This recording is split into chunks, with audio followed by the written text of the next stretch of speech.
a lo que trataba precisamente lo que son los reglajes, el acomodamiento, los testigos del tablero de instrumentos. Y pues bien, nosotros recordar, como en la clase anterior lo hicimos, que los testigos, bueno, antes de ver el tema de hoy, precisamente los testigos de la instrumentación, del tablero de instrumentos, como se conoce comúnmente, ustedes lo tienen al alcance, son justamente pictogramas que están codificados por colores. ¿Qué colores eran estos? Recordemos, eran color amarillo, era color eh, rojo, era color verde o en su defecto color azulado. Sí, estos también pueden variar y ustedes saben que conforme a su coloración, de acuerdo a la analogía que es el semáforo, prácticamente nos indica cuál es la funcionalidad que estos sistemas a su vez tienen. Nosotros tenemos a través de estos pictogramas, como les decía, varias funciones y herramientas que precisamente nos indican a nosotros, precisamente conforme a la demanda tecnológica, el avance que somos testigos que está siendo prácticamente una herramienta desarrollada, ¿no? Estos, como les decía, son en forma luminosa, sonora, mecánica, medidora de temperatura, medidora de nivel de fluidos, medidora de temperatura del motor, etcétera, ¿sí? Y pueden ser también digitales o análogos en el tema de las plumas o agujas, ¿no? Nosotros tenemos un sinfín de luces, testigos en el tablero, ¿no? Y estos dependen prácticamente de la tecnología que se está utilizando. Por ejemplo, una luz de niebla delantera, la advertencia de la dirección, de niebla trasera. Me parece que también hablamos del bajo nivel de líquido parabrisas, el tema del control de indicador de luces direccionales, indicadores de mantenimiento, ¿sí? Una precaución sobre el switch de arranque, que nos indica si no está la llave en el vehículo, si la batería no está cargando, probablemente una advertencia de distancia, el tema de la baja presión de las llantas, el tema de la luz de frenado en mal estado, una advertencia, por decirlo, en el sistema del cinturón de seguridad que no está ajustado, la luz de parqueo, me parece que el airbag, el freno de mano, si había de pronto agua en el combustible, si el airbag estaba desactivado, si tenía de pronto el sistema de ABS con algún fallo, una advertencia de temperatura en el motor, si el capó o la puerta estaban abiertas, si tal vez el nivel de combustible estaba bajo, un fundamental que no pueden prescindir, el límite de velocidad, el contador de revoluciones, problemas en el motor, que es engine, y por supuesto el tema de limpia parabrisas. Eso como para finalizar prácticamente el tema que habíamos estado viendo en la sesión anterior. Ahora bien, ¿qué es la puesta en marcha de un vehículo? ¿Sí? Como ustedes pueden ver, es prácticamente sabido que el vehículo puede sufrir varios fallos mecánicos, unos más serios y costosos de solventar que otros. Por ello es muy importante que usted siempre sea observadora de lo que nos indican prácticamente las luces testigo, y así se denominan técnicamente, ¿no? Por ejemplo, digamos que la puesta en marcha de un vehículo precisamente es cuando se realiza el contacto para el momento con el accionamiento de la llave que precisamente procede a conectar los circuitos eléctricos, ¿sí? Puesta en marcha de un vehículo es el contacto para accionado con la llave que conecta los circuitos eléctricos. Nunca se debe accionar la puesta en marcha cuando el motor ya está girando. Ustedes recordarán que si hacen ese movimiento nuevamente, el motor emite un ruido, ¿no? Prácticamente es un ruido. Y no se debe parar el motor mientras el vehículo también esté en movimiento. Eso como pequeñas recomendaciones. Ahora bien, respecto de este tema, prácticamente que es como ustedes pueden ver, es el proceso de arranque, de regulación y equilibrado de los equipos y sistemas de una forma planificada. Como les decía en algún momento, inclusive la tecnología de fabricación de los vehículos hace que todo este sistema esté prácticamente computarizado. Un procesador interno, y en el momento de verificar que las fases anteriores de diseño y montaje se han ejecutado correctamente para el fabricante, esto sí, se implementan prácticamente de modo secuencial las fases del proceso. Obviamente esto es algo que le compete al fabricante, pero es muy importante para nosotros saber qué es lo que sucede internamente en el motor. ¿Qué logramos nosotros? Solamente con un pequeño giro de la llave, ¿no? Entonces, en este sentido de la puesta en marcha del motor, tenemos que decir que prácticamente el contacto está situado en la columna de la dirección y suele tener 4 posiciones, ¿no? ¿Cuáles son estas posiciones? La posición de garaje, la posición 2 es la posición de bloqueo, ¿sí? Que es cuando se bloquea la dirección. Tercera, la posición de encendido. Y cuarto, una posición de arranque. Ahora, ¿qué es esto? Digamos, en otras palabras comprensibles para nosotros. La posición de garaje, usted tiene la posibilidad de sacar la llave, ¿no? No se bloquea ningún sistema, ningún mecanismo, ningún elemento, ningún componente, y prácticamente es lo que tenemos en ese momento, ¿no? Tenemos la posición 2, una posición de bloqueo, que puede usted sacar la llave, pero bloquea la dirección, si hemos observado, ¿no? No hay servicios y, por supuesto, el motor de su vehículo está parado. En la posición de encendido, no se puede ya sacar la llave, la dirección ya no está bloqueada, está de hecho liberada, usted puede libremente mover lo que es el sistema de la dirección, el volante, ¿sí? Por supuesto, y pone el motor en marcha, alimenta los interruptores de servicio y prácticamente usted como usuario ya puede empezar la marcha. Y finalmente la posición de arranque, que precisamente activa el motor de arranque, como su nombre lo dice, y en ese momento usted ya tiene la posibilidad, la facultad de echar a andar su vehículo. Y ahí es cuando prácticamente ya viene la habilidad, la destreza, el conocimiento, la pericia para realizar todas y cada una de las maniobras que hemos indicado anteriormente, ¿no? Cambios de velocidades, el tema del desaccionamiento del freno de motor, la marcha de reversa tal vez, ¿no? Y ustedes saben que a medida que van aumentando las marchas, va generando menor resistencia y por supuesto su vehículo va a desarrollar una mayor velocidad. ¿Qué debemos hacer nosotros para empezar la marcha? Ustedes saben que es importante primero revisar todos los niveles de fluidos, ¿sí? Tenemos que echar el freno de mano, colocar la palanca de cambios en punto muerto o neutro, como se conoce también, colocar el pie derecho en el freno. En ese instante, arranca el vehículo, presiona el embrague con el pie izquierdo, ¿con cuál finalidad? Acceder al sistema de la caja de cambios, ¿sí? Y por supuesto, cuando usted por lo general tiene presionado el embrague hasta el fondo, solamente y únicamente al fondo, es que usted puede mover con facilidad la palanca de cambios, ¿no? Como les dije en su debido momento, en primera marcha, ¿sí? Sin levantar el pie del freno y por pequeños y contados instantes, simplemente en ese lapso, ¿ya?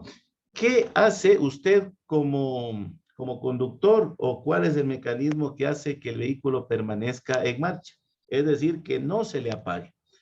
Recordemos el paso anterior. Usted no debía levantar el pie del freno, ¿no? ¿Qué hace precisamente que el vehículo permanezca en marcha? Ustedes saben más que nadie, ya dominan este proceso y lo que podemos manifestar es que precisamente con la llave, ¿en qué posición? En la cuarta posición. ¿Qué efecto tenía esta cuarta posición? Precisamente ya acceder al arranque del motor. En este momento, el sistema eléctrico va a proveer la energía para arrancar con facilidad el vehículo. El motor de arranque prácticamente es un motorcito eléctrico auxiliar encargado de mover el motor térmico hasta que el vehículo se pone en marcha, ¿no? Imagínense lo que significa todo este andamiaje, todo este proceso complejo que les estamos detallando minuciosamente y solo se lo realiza en fracciones de segundo. Solo es necesario que usted gire las posiciones de contacto y puesta en marcha para que su vehículo haga todo eso en un proceso interno. Finalmente, tenemos también que decir que de esta manera se generan o facilitan las explosiones en la cámara de combustión en el interior de los cilindros. Ustedes saben cuáles son los tiempos del motor. Precisamente en ese momento todo este proceso se desarrolla. Ahora hay una precaución que es muy importante. Supongamos que usted tenga un vehículo en casa y que habitualmente o generalmente por tema de movilización, por de pronto una exigencia laboral, ¿sí? Severa y probablemente usted es el único conductor o conductora en su domicilio y no tiene la posibilidad de prenderlo o encenderlo frecuentemente y este pasa prácticamente parado. Muchos saben, ¿no? ¿Qué es lo que sucede? Se genera algunos daños o fallos en los sistemas del vehículo. Lo más común y habitual que a muchos de los conductores les ha pasado, no arranca. Solución, acudimos a comprar una batería y probablemente esa sea la solución. No es tan fácil como se puede ver, ¿no? Antes de usar el vehículo, que ha estado parado por un mes o por más tiempo, y no por descuido, como les digo, a veces son situaciones muy particulares, personales, que hacen precisamente que nosotros en determinados instantes probablemente no estemos con todas las facilidades para maniobrar nuestro vehículo. Usted tiene que comprobar, que no haya fuga de líquidos. Primera cosa, con un movimiento permanente o con esta para obligatoria de la puesta en marcha de su vehículo, es importantísimo que siempre revisemos si hay alguna fuga de líquidos, ¿no? Podrían sufrir alguna avería, eh, probablemente algunos elementos están a la intemperie, ¿sí? Algunos han sufrido algún pequeño desgaste, tal vez la estación en el lugar, sobre todo en la zona del litoral, en la región amazónica, en el Ecuador genera algunos fallos. No digo que es malo vivir en esas regiones, sino que por su naturaleza mismo, por el clima, por la humedad, etcétera, precisamente genera o podría generar lo fundamental que es la corrosión. Ustedes saben que los vehículos son prácticamente la mayor parte de sus elementos y componentes metálicos, que si el motor no tuviese los lubricantes que tiene y que deben ser revisados permanentemente, prácticamente tendríamos nosotros muchísimas dificultades, ¿no? Como por ejemplo, ayer surgía una pregunta de un compañero en otro paralelo, de pronto una comparación entre la caja de cambios manual y la caja de cambios automática. ¿Qué era mejor? ¿Qué duraba más? Obviamente ustedes saben que nuestra caja de cambios automática requiere de menor, probablemente conocimiento, menor pericia tal vez, pero su mantenimiento a la larga es mucho más costoso. Puede durar un poco más porque nosotros, en cambio, en una caja de cambios manual, muchas de las ocasiones, hasta adquirir la habilidad, la destreza, realizamos algunas maniobras un poco, digamos, torpes, ¿no? Que no están habituadas, que pueden generar daños prematuros, pero en cambio son repuestos, son partes, son piezas que son mucho más fáciles de adquirirlas, mucho más económicas para esta actividad, ¿no? Entonces era porque nos preguntaban a nosotros qué sistema era más recomendable. Todos tienen su pro y contra, ¿no? Obviamente, y también depende de nuestra capacidad económica, de nuestro bolsillo. Ya, entonces, volviendo al tema principal de esta lámina, usted tiene que comprobar, como todos los casos, antes de y sobre todo cuando su vehículo ha estado parado, precisamente que no haya fuga de líquidos, cualquier líquido, aceites, líquidos de frenos, el hidráulico de la dirección, el refrigerante, etcétera, ¿no? Y de la misma manera lo que dijimos, probar todos los dispositivos eléctricos, qué sé yo, si está la iluminación, está el limpia parabrisas, todas las luces están, sobre todo la luz de freno está conjugada con el momento que usted presiona el pedal del freno, por supuesto, y también comprobar los neumáticos, que eso sí, yo doy 100% la fiabilidad de que lo primero que hay que reparar, sería de reparar prácticamente los neumáticos, ¿no? Prácticamente sería los neumáticos por esta razón que les acabo de indicar, ¿no? Están en desuso y por supuesto tienen estas pequeñas falencias. Eso es una recomendación muy importante que tiene que ser muchísimo, con muchísimo cuidado revisado. Algo más que acotar sobre este tema, antes de terminarlo, solamente recordarles que existen algunos dispositivos conocidos de arranque en frío. No sé si lo han escuchado. Son mecanismos que se utilizan precisamente para ayudar a arrancar el motor cuando está frío, ¿no? Sea por la época, por el lugar, por la temperatura, por la estación. Y por supuesto, en la mayoría de los vehículos actuales, este sistema de dispositivo de arranque en frío es automático. Y son de dos tipos, ¿no?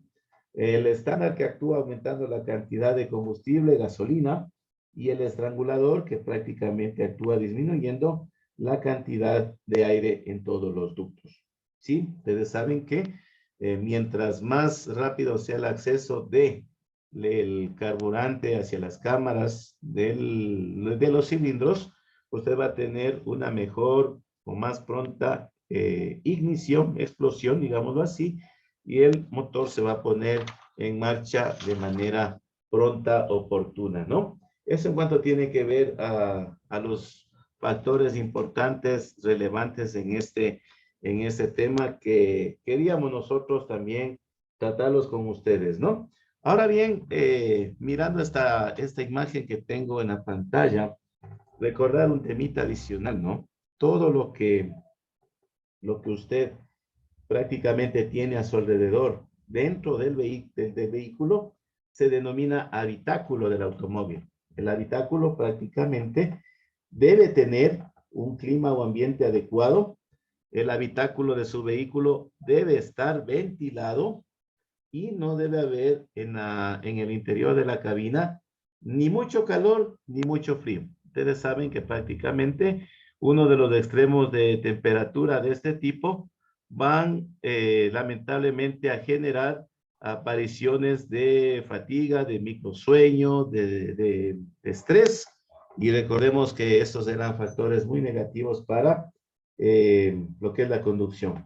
Deben cuidar tanto que el calor o el frío no sea excesivo en el habitáculo del vehículo, ya que podría producir un, un escenario de somnolencia. Ustedes saben que la somnolencia de por sí prácticamente genera la aparición o la ocurrencia de accidentes de tránsito y es lo que menos nosotros